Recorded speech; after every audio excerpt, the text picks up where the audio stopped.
Bonjour, donc moi je suis François Murier, scénariste et acteur indépendant, enfin dans le cinéma indépendant du moins. Et je suis ravi d'être ici pour les rencontres vidéo en santé mentale, pour pouvoir partager avec des gens sur le ressenti de la vidéo et tout ce qui va avec. C'est la première fois que vous venez aux rencontres vidéo en santé mentale ? Non, c'est la deuxième fois, j'y suis déjà allé l'année dernière. Ma mère fait partie de l'organisation, donc c'est pour ça que je suis là. Et en même temps, comme je suis un passionné de vidéo, c'est aussi une opportunité pour moi de rencontrer des nouvelles personnes pour faire de la vidéo ou pour échanger sur différents projets vidéo amateurs. D'accord. Et justement, dans le domaine de la vidéo, est-ce que vous pourriez me dire en quelques mots ce que vous faites, quels sont vos projets et quels sont vos, quel est le fil rouge de votre travail ? Justement, moi en vidéo, je pars du principe qu'il faut faire avec les moyens qu'on a.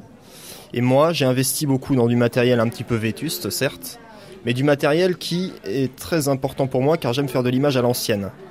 Donc le fil rouge, c'est pour moi la vidéo expérimentale, déjà d'une part, et la vidéo à l'ancienne, type années 80, 90, avec des vidéos Palsecam, avec des vidéos tournées en VHS, en H8 et dans tous ces formats. Là, vous avez donc pu visionner un certain nombre de films. Est-ce que dans les films que vous avez vus, il y a des choses que vous avez, où vous êtes dit, ah tiens, ça c'est vraiment intéressant, ça me donne des idées, ça me donne envie de faire telle ou telle chose. Est-ce que vous parlez de cinéma expérimental, est-ce que par certains côtés, vous y avez vu aussi un côté expérimental dans les films qui ont été projetés ? Des films qui ont été faits, par exemple, sans étalonnage, c'est assez expérimental dans le sens où les plans sont un petit peu différents. Mais c'est pas ça dont je voulais vous parler principalement. Ça, c'est le côté expérimental des films que j'ai vus ici. Mais moi, par exemple, ce qui m'a beaucoup touché, c'est le reportage sur le GEM, où les gens témoignent et où ils disent justement que ils se sentent stigmatisés et ils sentent le regard de l'autre peser sur eux parce qu'ils sont handicapés psychiques, parce qu'ils ont un problème psychique.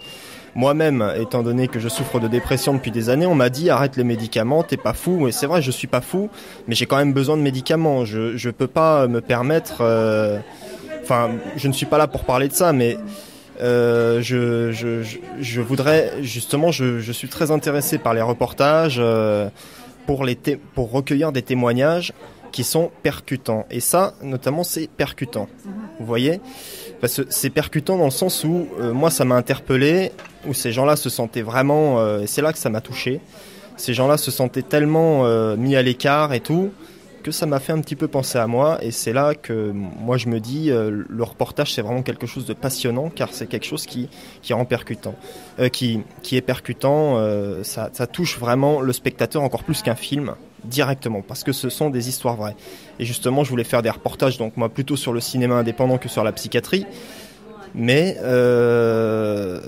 aussi sur des sujets qui sont autres que mon domaine. Donc si ça se trouve, là aujourd'hui, par exemple, en ayant visionné un certain nombre de films, ça peut aussi vous donner envie, pourquoi pas, de faire un film en lien avec le thème de la psychiatrie ? Faire un film en lien avec le thème de la psychiatrie, non pas spécialement, parce que j'ai pas très envie d'être catégorisé de par justement ces mauvais regards qui pèsent sur moi ou qui pèsent sur ces personnes. Mais j'ai trouvé vraiment ce reportage m'a touché en plein cœur dans le sens où je me suis vraiment identifié à certains personnages, cette mise à l'écart et tout, et j'ai moi-même vécu des choses assez similaires, donc j'ai été très touché. Mais moi, personnellement, je ne ferais pas ça je ne ferais pas un sujet comme ça. Mais dans les films, c'est vrai que j'aime bien écrire des rôles de personnages, par exemple dépressifs ou quoi que ce soit, qui permettent un peu d'évacuer ma tristesse que j'ai dans le fond de mon cœur, quoi. D'accord. Et j'écris ces personnages et je les mets en image par la suite avec l'aide d'un réalisateur parce que c'est aussi un exutoire pour moi. Je suis quelqu'un qui aime beaucoup me réfugier dans ma passion pour oublier ma dépression, justement. D'accord. Et vos films, donc on peut les voir assez facilement sur les réseaux sociaux, sur les différents sites que vous avez indiqués, les différents réseaux sociaux que vous avez indiqués tout à l'heure, c'est ça ? Écoutez, vous pouvez les voir sur je confonds toujours les deux, sur YouTube. Si vous tapez SOA, S-O-H majuscule A, A-R-T-S-H tout en majuscule, François Murier, mon nom, voilà. Très bien. Est-ce que pour clore cette interview, vous auriez envie de dire quelque chose comme ça, spontanément, qui vous vient à l'esprit, même si c'est quelque chose d'insolite, pourquoi pas, ou décalé, toutes les remarques sont les bienvenues. Je vais faire ça avec ma signature. Vive le cinéma indépendant. Merci beaucoup.